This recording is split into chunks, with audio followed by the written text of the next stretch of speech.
e para a glória do nome do Senhor. Para sempre seja louvado o nome de Jesus. O Todo-Poderoso está neste lugar. Contemple a presença do Todo-Poderoso. Ele está aqui para ser glorificado. A glória!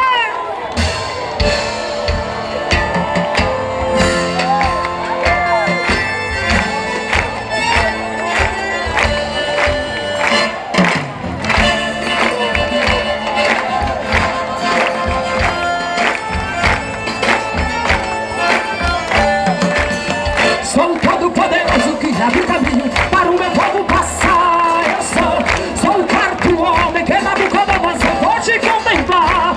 Eu sou a mão misteriosa que escreveu na parede, Menitekel e Passe. Eu sou o que sou, Deus forte e poderoso. Eu sou general de guerra. O Todo-Poderoso é o Senhor dos exércitos. Ele está aqui, forte como um trovão. E o Todo-Poderoso, general de guerra, ele é tremendo na guerra, forte como um trovão. Sou aquele que ele veio a Daniel na cova dos leões. Sou aquele que pega um vaso quebrado e faço um vaso novo em minhas mãos. Sou a coluna de fogo que guiei o meu povo lá no deserto. Você sabe quem é ele? Eu sou o que sou, Deus forte e poderoso, general de guerra. O Todo-Poderoso é o Senhor, ele é tremendo na guerra, forte como um trovão. E o Todo-Poderoso, general de guerra, ele é tremendo na guerra, forte como um trovão. Mas as águas estão a se agitar e o varão do movimento está neste lugar. Mas as águas estão a se agitar e o varão do movimento está neste lugar. Mergulhe nessas águas que você vai ver. O varão que salva, quer salvar você. E nessas águas você descerá. E nessas águas você mergulhará. E nessas águas você descerá. E nessas águas você mergulhará. Mergulhe nessas águas que você vai ver. Mergulhe nas águas que o Senhor mostrou a Ezequiel, as águas purificadoras. Mergulha, e nessas águas você mergulhará.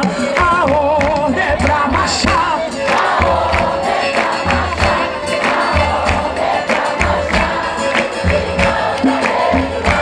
Marcha, Canaã de Deus, marcha para o céu de glória. A glória, e não pra ver.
céu.